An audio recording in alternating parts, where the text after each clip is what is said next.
छत्रपति शिवाजी की वीर गाथाएं तो आपने जरूर सुनी होंगी, किंतु आज इन वीर गाथाओं को इतिहास में दर्ज तथ्य और उसी के अनुसार सच के आधार पर आपके सामने प्रस्तुत करने जा रहा हूं, जो न सिर्फ आपका ज्ञानवर्धन करेगा बल्कि आप में इतिहास की समझ को भी विकसित करने में मददगार बनेगा, ऐसी मेरी आशा है।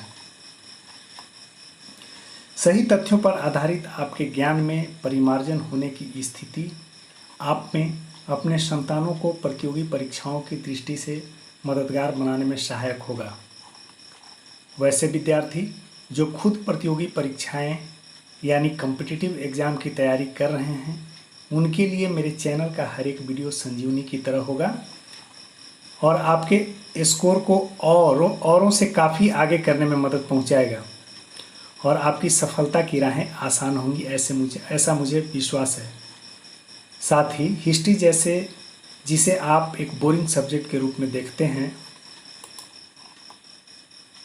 अब बिल्कुल इंटरेस्टिंग लगने लगेगा और खेल खेल में पढ़ाई भी हो जाएगी। तो आइए जानते हैं छत्रपति वीर शिवाजी की शौर्य की कहानी राकेश कुमार की जुबानी। कई लोगों को यह जानने की उत्सुकता होती है कि शिवाजी का नाम आखिर शिवाजी कैसे पड़ा और क्यों पड़ा।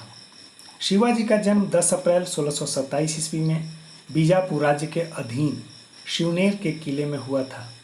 इस किले में शिवनेरी देवी का मंदिर था।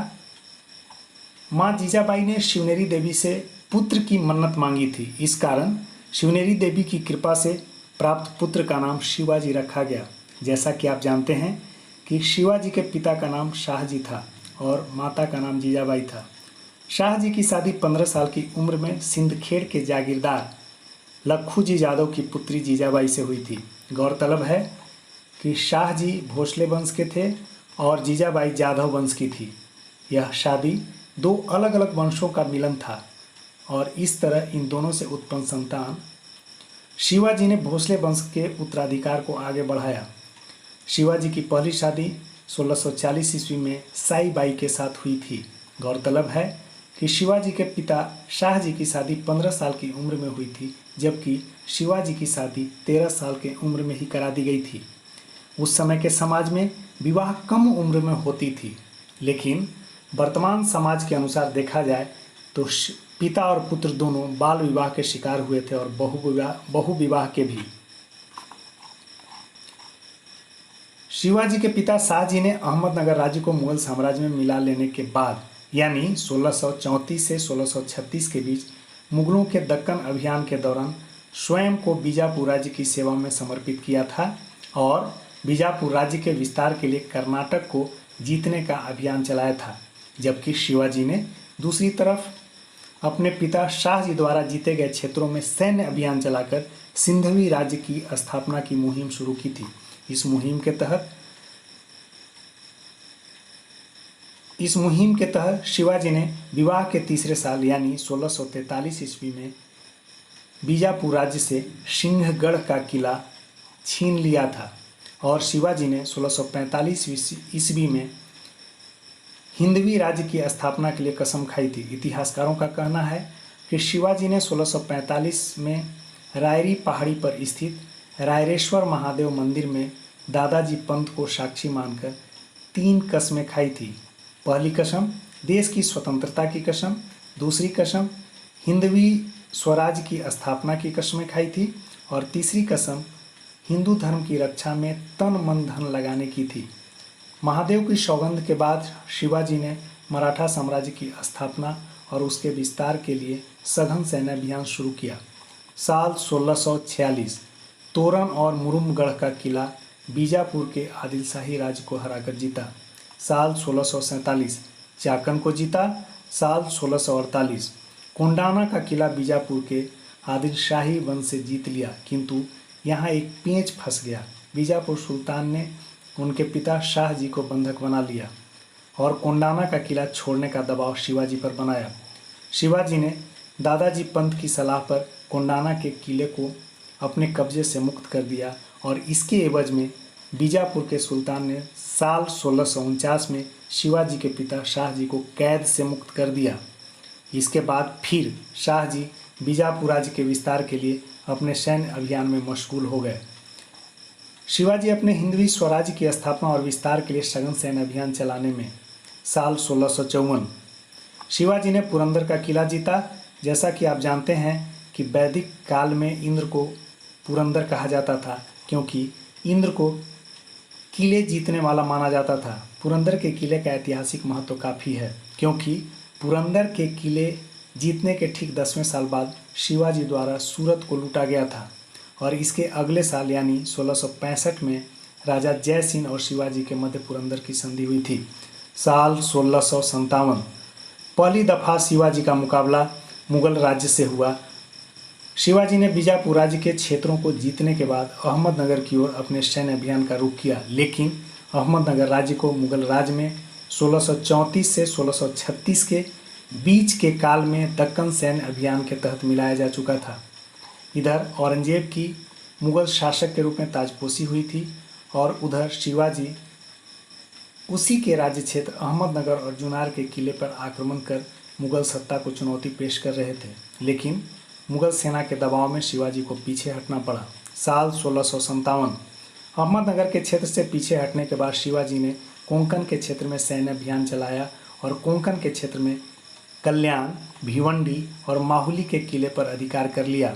कहा जाता है कि शिवाजी ने कोंकण पर तो अधिकार कर लिया, किंतु कोंकण में स्थित जंजीरा में सीदियों के राज्य को जीतने में असफल रहे, जबकि इसके लिए शिवाजी ने कई सालों तक अनवरत आक्रमण किया था। शिवाजी और मुगल सम्राट औरंगजेब के बीच संघर्ष और शिवाजी के छापामार युद्ध की कहानी अगली वीडियो में रुचिकर ढंग से प्रस्तुत किया जाएगा। स्वागत है। आज हम शिवाजी और शाहजी के बीच कुछ तुलनात्मक अध्ययन करेंगे और कुछ दोनों के बीच में समानताएं और कुछ विभिन्नताओं की चर्चा करेंगे और इस चर्चा को हम तुलनात्मक दृष्टि से देख करके इंटरेस्टिंग ढंग से आपके सामने प्रस्तुत करेंगे।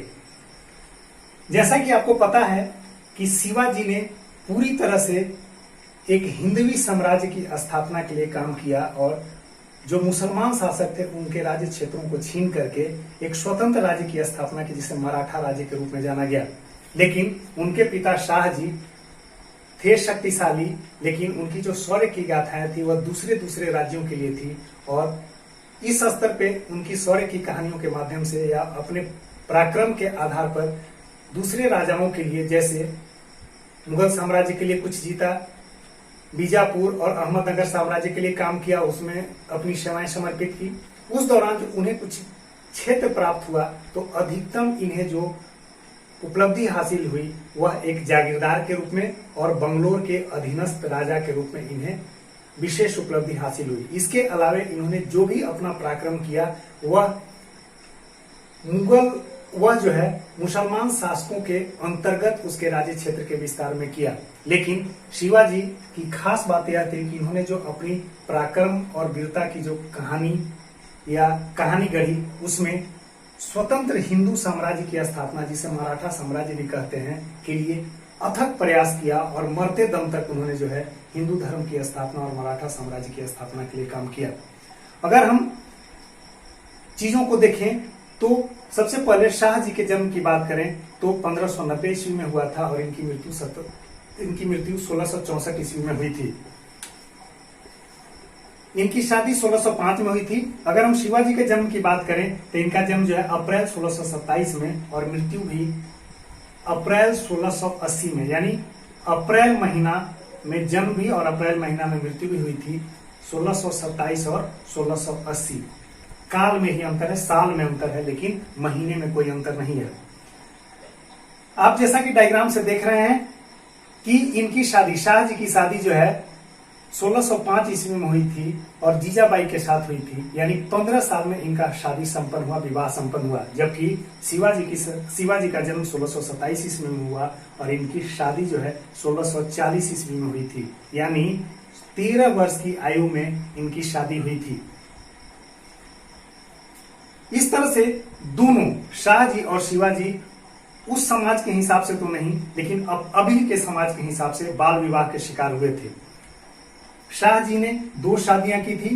पहली पत्नी का नाम जीजाबाई था, जिससे 2 पुत्र हुए थे, संभाजी और शिवाजी, जबकि दूसरी पत्नी का नाम तुक्कोबाई मोहिते था, जिससे ब्योमखजी नाम के पुत्र उत्पन्न हुए थे। शिवाजी ने 7 शादियां की थी। साईबाई उनकी पहली पत्नी थी। सैरोबाई उनकी दूसरी पत्नी थी, जिसे अपने राज्य तिलक के दौरान राजमहिषी का दर्जा दिया था और इन्हीं से पुनर्विवाह भी किया था। 1, 2, 3 नहीं, 4 नहीं, 5 नहीं, 6 नहीं, 7 पत्नियां थी और 7वीं पत्नी उनकी जो सबसे छोटी पत्नी थी और 7वीं पत्नी जो अंतिम पत्नी भी थी वह पुतुलबाई थी। और शिवाजी के साथ जौहर होने का सौभाग्य पुतुलबाई को प्राप्त हुआ था। आपको पता है कि शिवाजी की मृत्यु 1680 ईस्वी में हुई थी और उनके साथ पुतुलबाई ही जौहर हुई थी। अब थोड़ी सी चर्चा हम शिवाजी के नामकरण पे करते हैं। जैसा कि आपको जानकारी होगा कि जिस समय शिवाजी का जन्म हुआ था यानी अप्रैल 1627 में, उस समय इनके पिताजी शाहजी बीजापुर राज्य के अंतर्गत सेवाएं समर्पित कर रहे थे। सिवनेर के किले में सिवनेरी देवी की मन्नत से जो है शिवाजी का जन्म हुआ था और माता जीजाबाई ने मन्नत मानी थी, यही इनके नामकरण का आधार बना था।